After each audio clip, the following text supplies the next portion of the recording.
Ding dong YouTube, welcome back to the channel. I'm the Jobless Coder, and well, I guess I must be cursed or something, because the amount of people that I have had to deal with that have quote unquote promised to try and help me get a job is so beyond ridiculous, it's practically stupidity. I swear, if I had a dime, one dime for every person that has ever tried to offer their help in order to try and help me get a job, or said that they would try and help me get a job, I would never have to work another day in my life because I'd be rich. Because the typical interaction that I have to deal with usually results in nothing being accomplished. Maybe they'll offer to look at my resume, and then they'll give me some advice to fix, and then I fix it, and then it never leads to anything, and it doesn't change. Maybe they say, oh, I know this person, and I'll get them to get in contact with you, and then they never do. Or maybe they say, oh, I'll put a word in with my boss if they happen to work in the industry as well. And it's just on and on and on. All these promises that are made that are later broken, that never get fulfilled.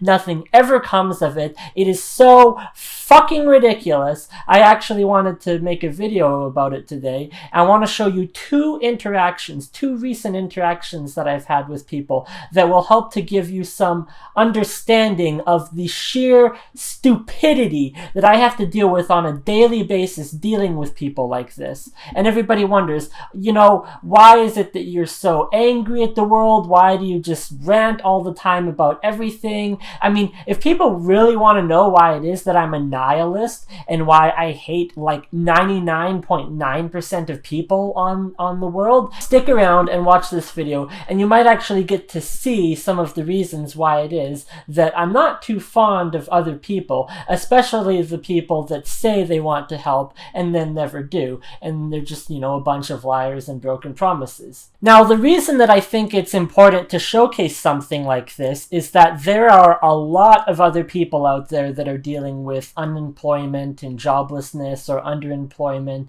I actually want to know from your perspective as somebody watching this video, if you happen to also be unemployed or you've ever been unemployed in your life, if the amount of stupidity that I'm about to show you is the same as the level of stupidity that you've had to deal with, or if this is completely new to you. So I'll switch over to my desktop here. The very first thing that I want to show you is from this guy named Walter Kurtz. Now, he actually reached out to me directly on one of my YouTube videos. I had made a previous video, this video that I'll link up here and I'll link in the description below. It was talking about the company that I worked at in Vancouver and some of the signs that you can look for in a company to know that it's a scam. And I listed 10 things that really stood out as red flags. And turns out, believe it or not, this guy who reached out to me previously worked for the exact same company, Cloud Park Inc. So I sent him my email address and I told him to contact me, and here's his response. He says, "Hi, Jobless Coder. I was quite blown away to find your video and equally blown away to hear what you had to say. I worked at Cloud Park from 2014 to 2015. Now, this is a full 3 years before I was employed at the same company. Quote unquote, interesting gig," he says, with an eye roll emoji.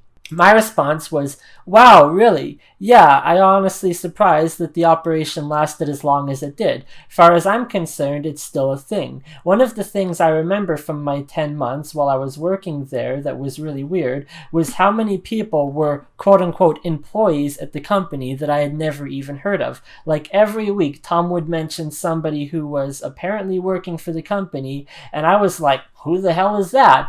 Another time, I had a security guard ask me to show him my key card to the building when I was in the office after hours and after lockup. He scanned my card and it was registered to somebody else. Building manager had to try and contact my boss, Tom, to confirm that I work there.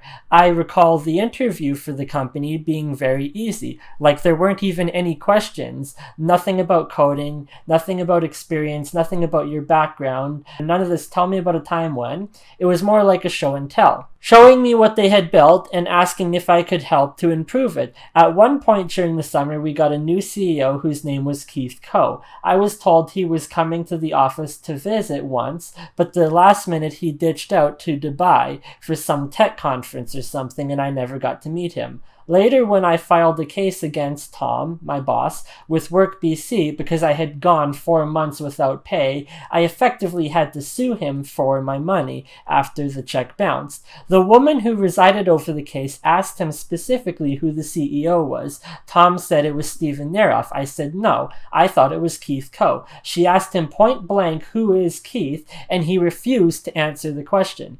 Like, what the fuck? If you're the CEO of a tech startup going ICO, then what's the secrecy all about? Why hide the identity of Keith? Tom lent me $1,500 so I could buy a moving trailer to move from Alberta to BC. I paid him back when I finally got paid, but he kept asking for the money. I'm like, sorry man, but the check from New York takes 9 days to get here in the mail. Then when cashed, it takes 15 business days before funds are available. I pressured him to make the pay easier, but he simply responded by saying, well, this is the way it is, take it or leave it.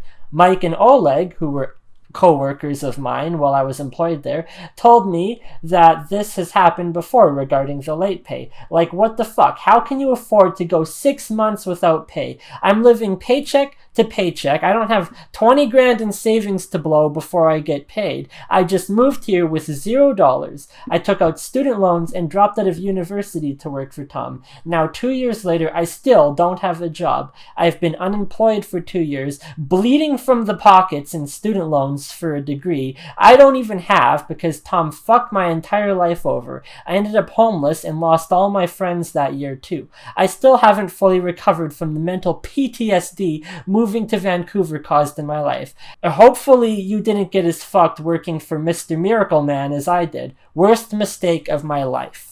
So that was my initial response to him, and here is his reply. Wow, you really got the short end of the stick in comparison to myself. That's pretty gross. No, Tom was hired as an engineering manager in a company I worked at, and we worked together a great deal. That was before Cloud Park, and we were out in the field a great many times. I flew his plane, he drove my boat, and after all was said and done, I feel that he compartmentalizes work and business because his demeanor at the Cloud Park office in Vancouver was short-sighted and vindictive when I was involved. Yet, as friends, both he and I had numerous great times together. And this is something that I too felt while working for this company for this man named Tom.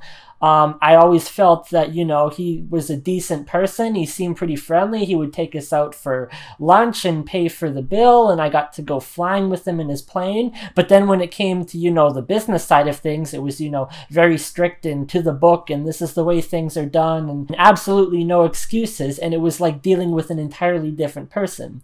So he goes on, at the end of it, I called his boss in New York, which would be Stephen Neroff, and told him that I was quitting because I only wanted to see Tom to beat him. I'm not entirely sure what he meant by that, but he says, currently I'm working on a project that includes a progressive web application. Are you good with JavaScript? I didn't want any framework used in this project, yet I inherited some Vue.js. Nonetheless, we may have a chance to collaborate. Let me know about your coding and hardware background.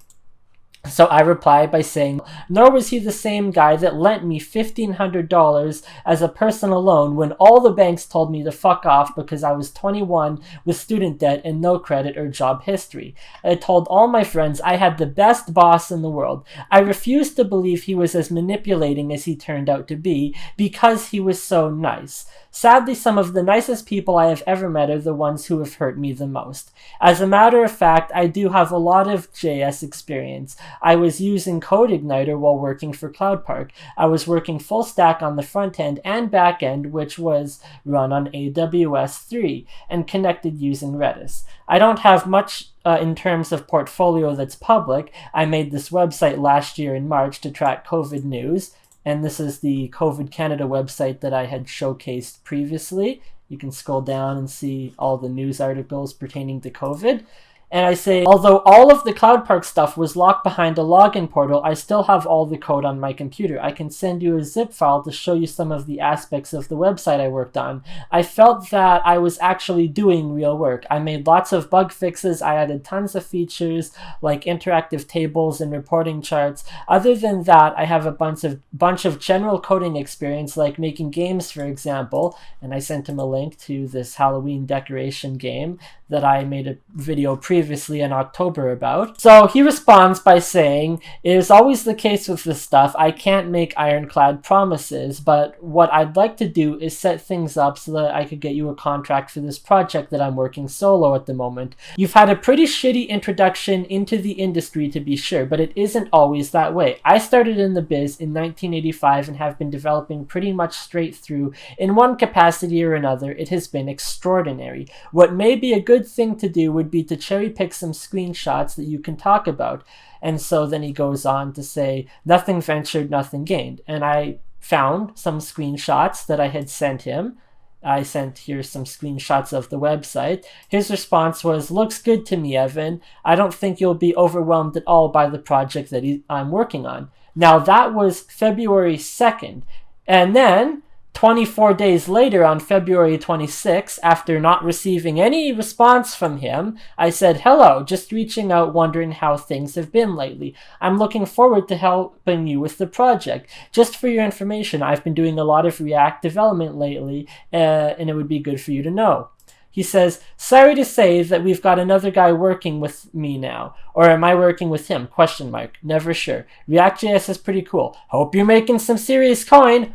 No, I'm not making serious coin. In fact, I'm not making any coin at all. So then I said, "What? Are you serious, man? You said you would help me. I haven't had a job in over 2 years now. I'm not making serious coin. I'm not making any coin at all. I'm literally living off food stamps and pandemic relief from the government, hemorrhaging money, trying not to end up homeless for a second time."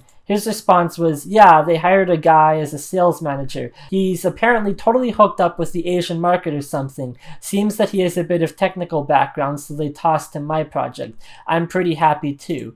I said, "Any chance you can get in contact with someone who is looking for tech help? Kind of a little desperate here to get work," which was why I was so excited when you reached out to me. "I know that 90% of the jobs in the industry come through nepotism, and well, I know basically no one. Scrap that, I don't know a single person in this industry other than Tom and a few encounters I've had with people at Cloud Park.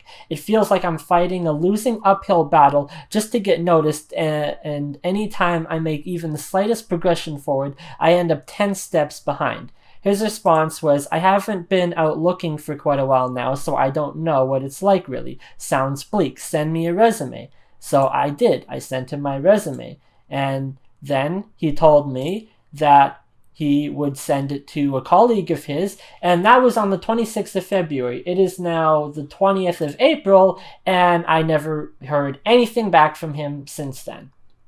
So, given this encounter, I know a lot of people are going to watch this video and say, "Oh, well, you know, this isn't very professional of you to go through this email chat and make a video about it and post it public. Oh, that's not very professional. You should..." Fuck professionalism.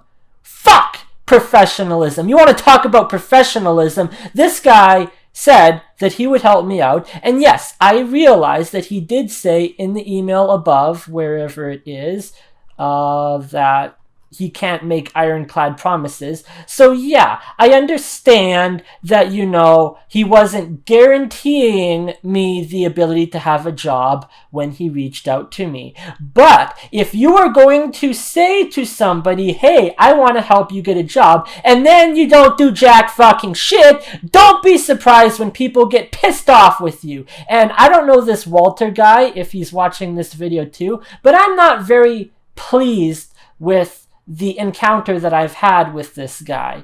Got the cloud. I don't know how he found the video, but you know, if people are going to do this to me consistently over and over and over and over again, I think it's important to point out that, you know what? This is fucking ridiculous. Now, I don't know if anybody else who's watching this video who's ever been unemployed has had to deal with the same level of stupidity that I have had to deal with, where every single time I turn around, somebody is saying, "Oh, yes, I'll help you with this and I'll help you with that," and then nothing ever gets accomplished. And if it was a one-time thing, maybe it would be like, "All right, fine, let's move on." But this is a reoccurring pattern that goes back years and years and years. This goes back to when I was in my second year of university, and I had a friend in university that promised to help me get into this brand new startup company that he was founding, and there was these two guys working for the company, and one of them previously worked at Bell Laboratories,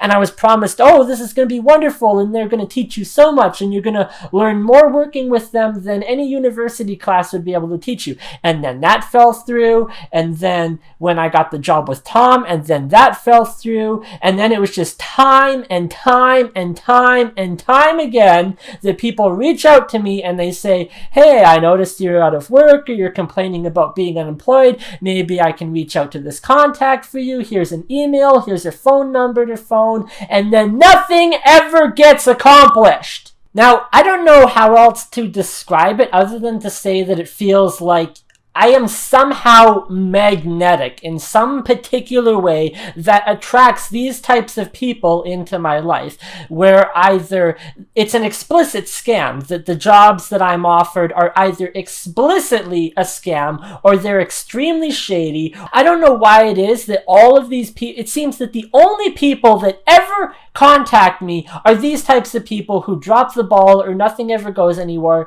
or it's an actual explicit job scam. Now, I don't seem to understand why. I've been thinking and thinking and I don't understand why. It just feels like I'm somehow magnetically attracted to this, or that, like, could for once in my life, just one freaking time in my entire life, could somebody genuine who actually has a real company and a real business, who actually wants to hire me to do some real work, reach out to me? Could that happen just one freaking time in my life? Now, on the subject of the attraction and the magnetism, I know what a lot of people are probably thinking. They're saying, oh, I know what you're talking about, what you're referring to. That sounds like The Secret.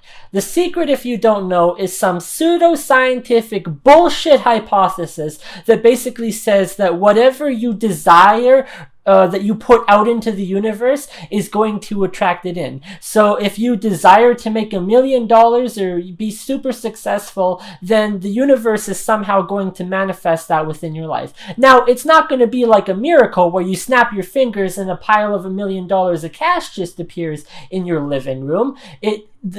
Work is involved in order to do that, but the thought process is that if you're striving towards a goal such as, becoming a millionaire or even successful to a lesser degree, then the doors that are going to lead to that are going to open, and you can walk through those doors, and if you put in the hard work and the time and the effort, then you'll eventually get there. I don't think that The Secret has any basis in actual reality. And the funny thing that I find is that a lot of people that actually believe that The Secret is real, they tend to be atheists.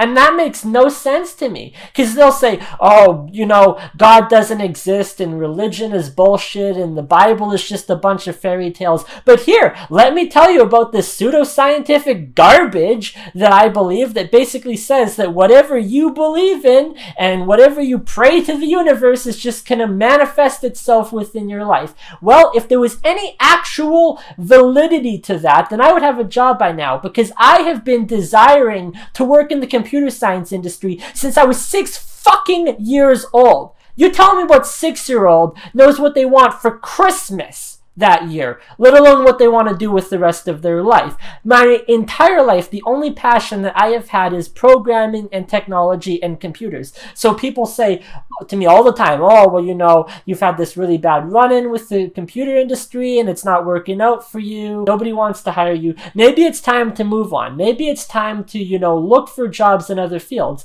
And to that, my response is, well, what exactly am I supposed to do?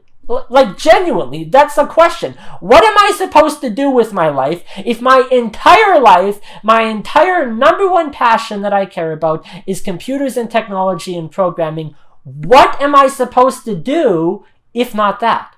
I don't know. Maybe you know. I don't got a freaking clue what I want to do with my life. Now, sure, yeah, I have other skills. I play the saxophone. I'm a pilot. I can do art. I do all these other things, but it's not what I'm interested in. It's not what I want to do. That's what I said previously on some of my videos. Why I haven't been posting for quite a while on this channel is because given the option between coding and making YouTube videos, I'd rather be coding. So I've been coding recently, a lot of things, but none of them are paid, none of them are an actual job, and then I have to deal with the stupidity like this guy when he reaches out to me and says that he's gonna help me try and get a job and then never actually does. Now, one of the other things that kind of pissed me off about this email, he says he started in the biz in 1985. So he's actually been in the computer science industry for quite some time. And he's been through a lot too. If he was working in the business in 1985, that would mean that he's been effectively through the dot-com crash. He's been working through the crash of 2008, and most recently the crash of the 2020 with the whole pandemic and the lockdowns and everything. And he says that in one capacity or another, it has been extraordinary. That was the word that really put me on edge, was extraordinary. Because if you were to give me one word to describe the experience that I've had in the computer science industry, I would not be using the word extraordinary. I hear from all these people that are like, oh yeah, it's wonderful, and there's all these opportunities out there, and you can work for these companies, and I make $50 an hour. This guy makes $70 an hour. I know people that make $150 an hour. I mean, I watch some other YouTubers that do, or at least they did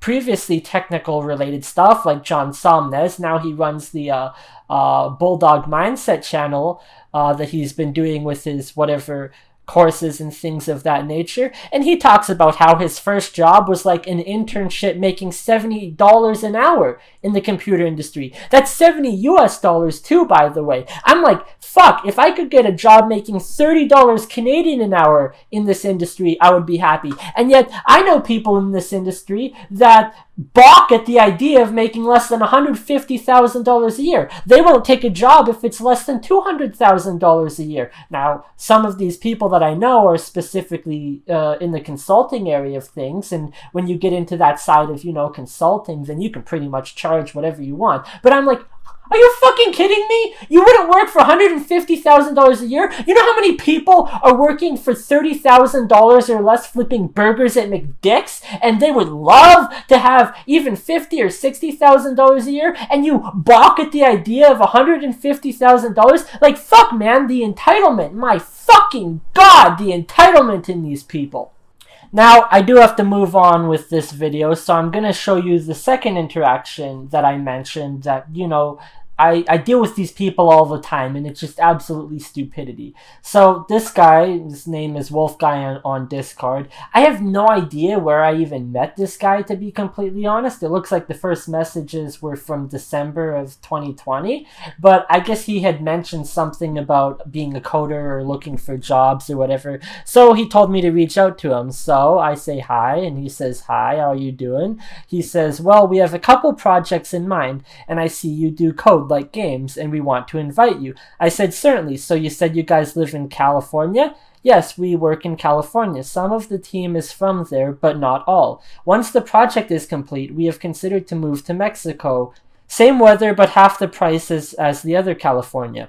As I was saying, we'd invite you to both Calis, but we continue development on a beautiful beachfront property in Mexico after about 2 years in the US. I said, how large is your team currently? He says, well, moving will be 3, plus 2 they'll be sure. 3 more external artists not moving. I said, okay, my current situation is that my roommate is moving out at the end of July, so I will either be stuck with the full cost of rent or having to move out myself. I could start work remote here in Canada. He says, we have our own engine, but for this project we are considering another one. Since you would be mostly focused on coding, I feel you much more strongly in Unity was in mind. What's the language that you're using? He says C++. Sounds great. Unity uses C#. I'm either great with C++ or C#.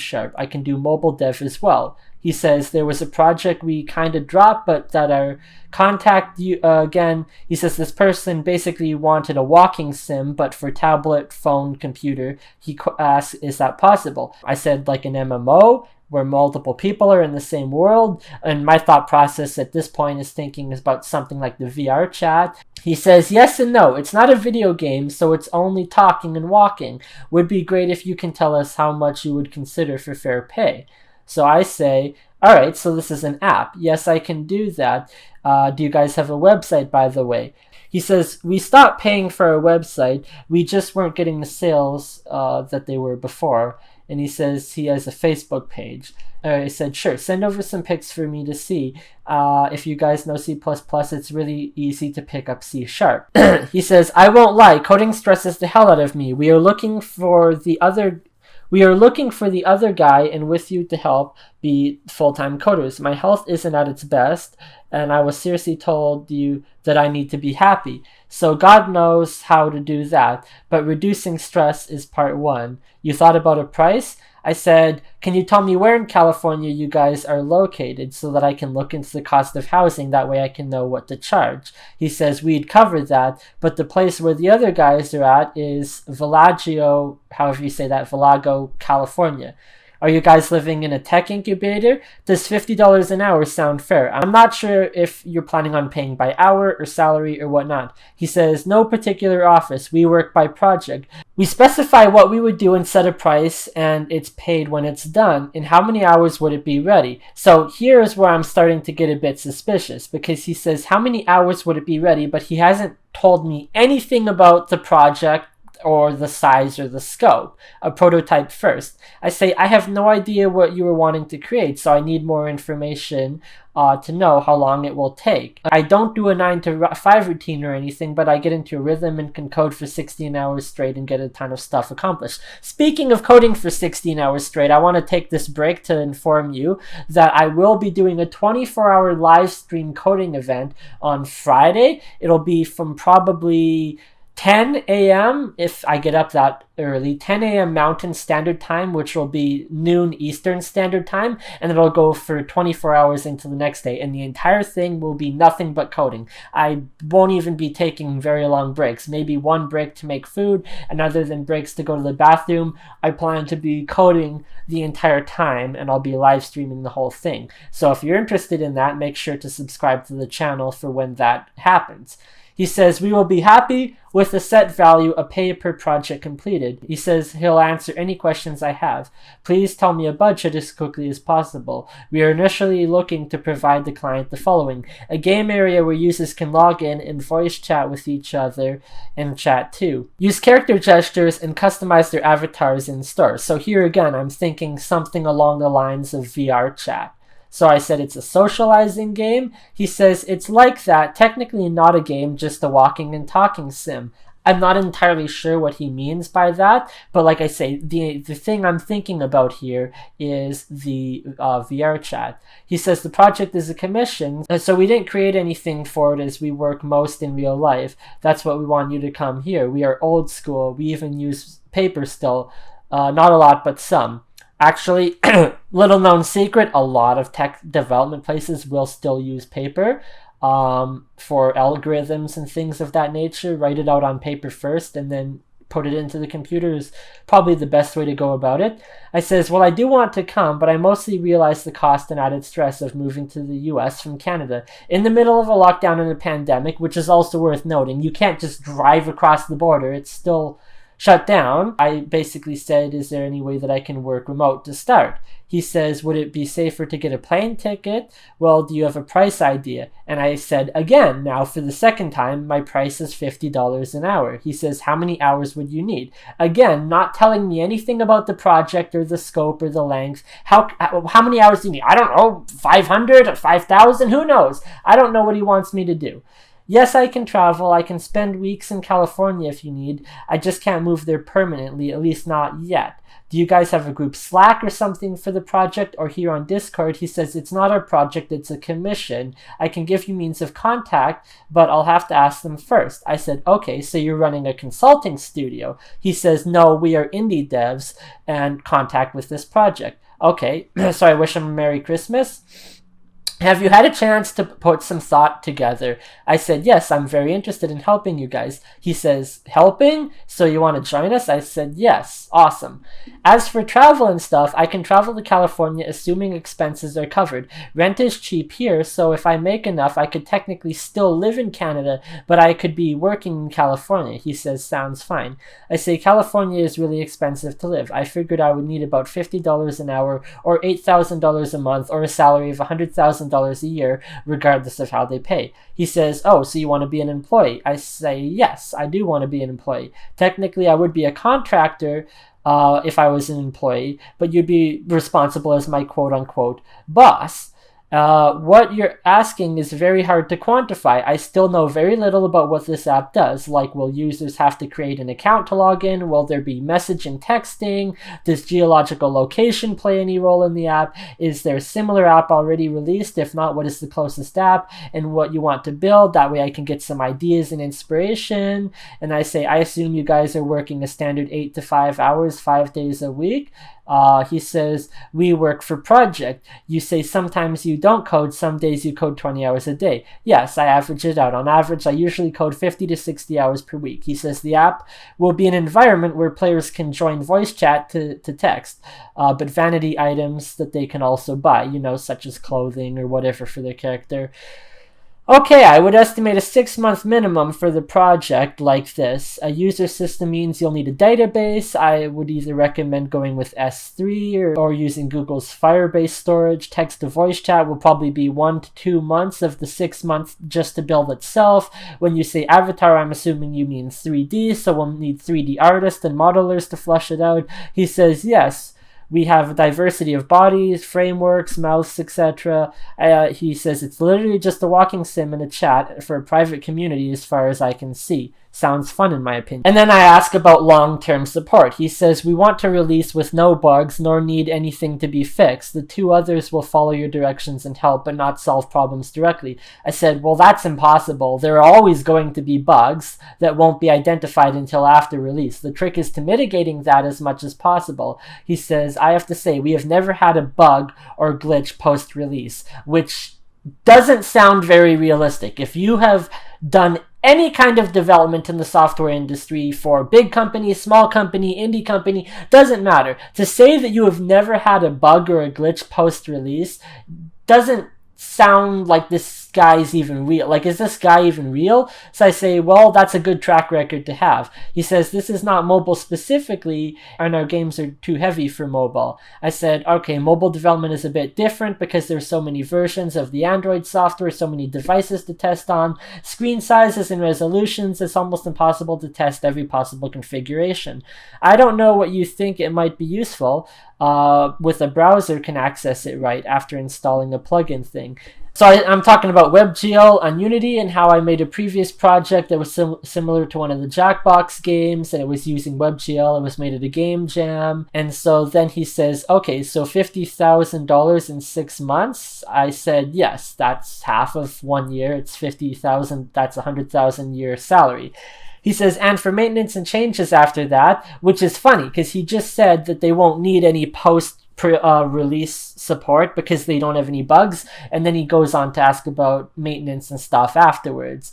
I say, well, has the client indicated what he or she wants? They say, yes, I'm fully willing to remain on the project after it's completed. He says, at what cost? I guess it depends on what the client wants. Are they looking for continuous updates over a period or years after, or only a few updates? If we build it in 6 months and then get paid, and then it takes another 6 months to add more features and stuff, then it would be $50,000 after that for a full year of work. He says, okay. So do you guys live together or something? He says, not yet, but we will. I said, that's fair. I'm here in Canada and hate it so much. Too cold, been dying to get down south for years, but never had the opportunity to do so.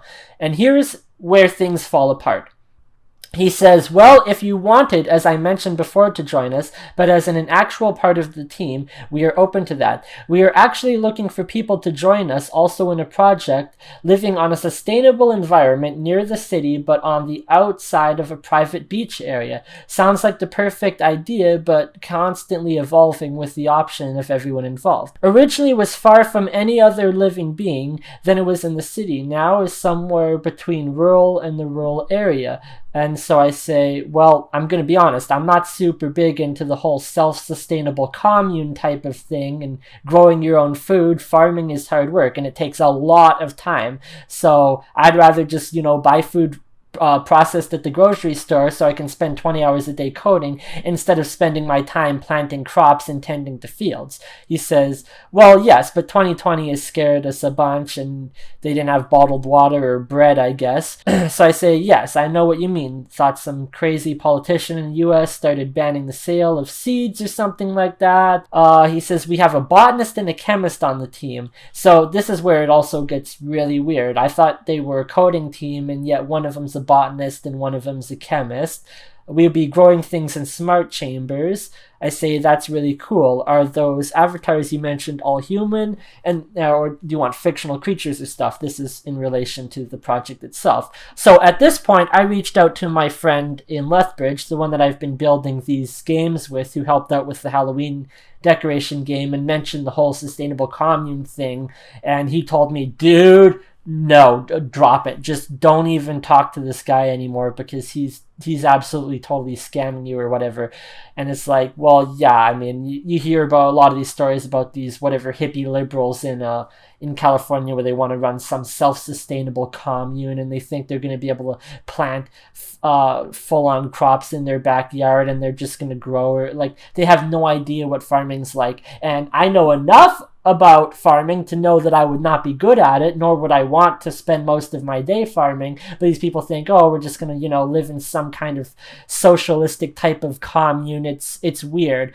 But I continued on to talk with this guy regardless. Now, I didn't think at this point anything actual would happen with him, but I continued to talk just because I wanted to know, nothing's gained, nothing's lost, right? I mean, I don't have to move out to California and live on the sustainable commune with him, but there's no reason that I can't still talk to him, so I continued to talk to him.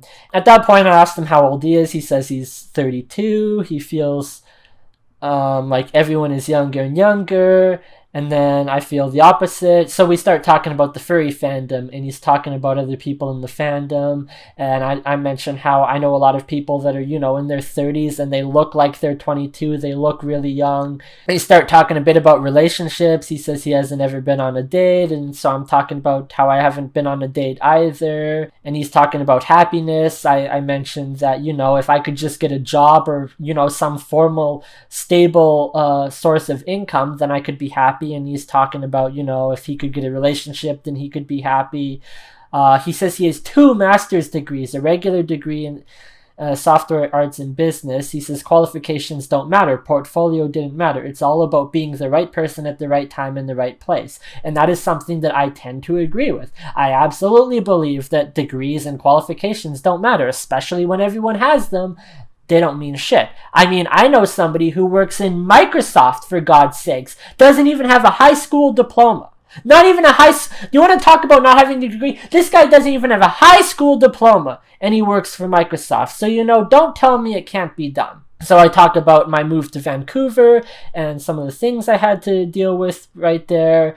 And this was right around the time that there was that whole Chaz situation where they were planting crops on cardboard, and it seemed like some kind of RPG village. It was like these idiots are like, it's almost like a video game in real life. Like they think they're playing some kind of role-playing fantasy game, and it's like, no, this is real life. So this is where we're talking about the sustainable commune as well, and I'm talking about, hey man, like I know you want to do the sustainable commune thing, but I think you don't understand exactly what's involved and how much work that really is. So then I start talking about how a bunch of people are moving to Texas or Virginia or out of California. So I asked him, do you have a place in California to stay? He says it's with the team. I was also offered one there. And so I ask, are the team members also furries? He says, sort of. Well, not the boss. He says the client isn't a furry either, but everyone knows about furries in the team and is cool with them. So I was like, all right, good to know. So I asked him, do you guys find much success? He says yes and no. Success is ambiguous. He said you have good seasons and bad seasons. He said he made games for 60,000 pesos, which was, I guess, about $30,000. He also sells individual games, and he said something about about $20,000. I said, okay, right. So, I'm starting to see that, there is some success to them. At least you have some success. I've never been able to sell anything to anyone. Not furry art, not video games, not mobile apps. Can't sell myself my resume. I swear I couldn't sell diamonds if I were giving them away for free. Well, I didn't. The team did alone. I didn't really do much. I said, how long have you been with the team? The first project we did was for the estate. Let me Google it. He says it was 10 years ago. And then he said he was thinking about joining Activision. And then I said, I guess you guys have been together for quite a while. And here's where we start talking about the other team members. Because I've asked him several times about them, and he hasn't told me anything about the other members on the team, other than some of them live in foreign countries like Japan, some of them live in America. And then I gave him my email address at one point in here because he said that he would send them my email address and they would get in contact with me. Nope, they never contacted me. So I don't want this video to go on forever. I'm gonna jump down a bit further here because this is still in January that we're talking. And then at some point I sent him my email and then nobody contacts me, so I tell him, all right, nobody contacted me, so I sent him my email again, and then nobody contacted me. And I say, can you give me their emails? And he says, no, I can't give it to you. And I'm like, well, can you give them my email? He says, yes, I'll give them your email. And so then he does, and then they never contact me, and it just goes on and back and forth for weeks on an end. And at this point, it's now, okay, so I had the 17th, so that's January, February, March, April. So 4 months now that I've been talking with this guy since I first communicated with him, and I haven't actually done a single thing for him because he hasn't been very specific. Well, I did do one thing here. He wanted me to put together a cloud communications thing for this multiplayer connection thing. So basically what I did is I made this cube demo where you can play on one server here, you can control one cube, and then you can switch to the editor over here, and then you can control that one there, and it's being connected using this socket weaver program.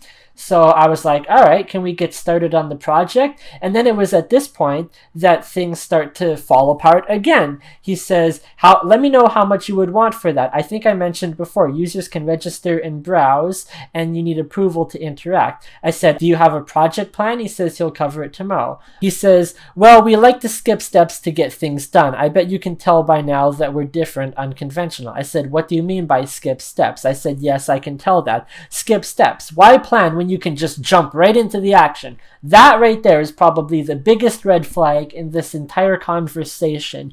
Any professional developer knows you do not just jump right into a project and go off running without a plan, because that is when scope creep comes in. That is when, a project that's 6 months long turns into 3 years long and nobody knows what the fuck you're doing if you don't have a plan. I said, well, to be honest, that's not very professional. And if you want to work the types of gigs you mentioned before for companies like Sony Interactive Entertainment, then you 110% sure should be writing documents and planning. This is something that he's also mentioned too. He says that they're waiting on some contract or whatever to work for Sony. So I don't know, maybe it's legit, maybe it's not, maybe this guy's not even real. I'm starting to think this guy might be schizophrenic or something, and these friends of his don't even exist, and this company that he works for as some consultant may not even exist. Maybe it's just all in his head. He's talking about, working a job for Sony Interactive Entertainment,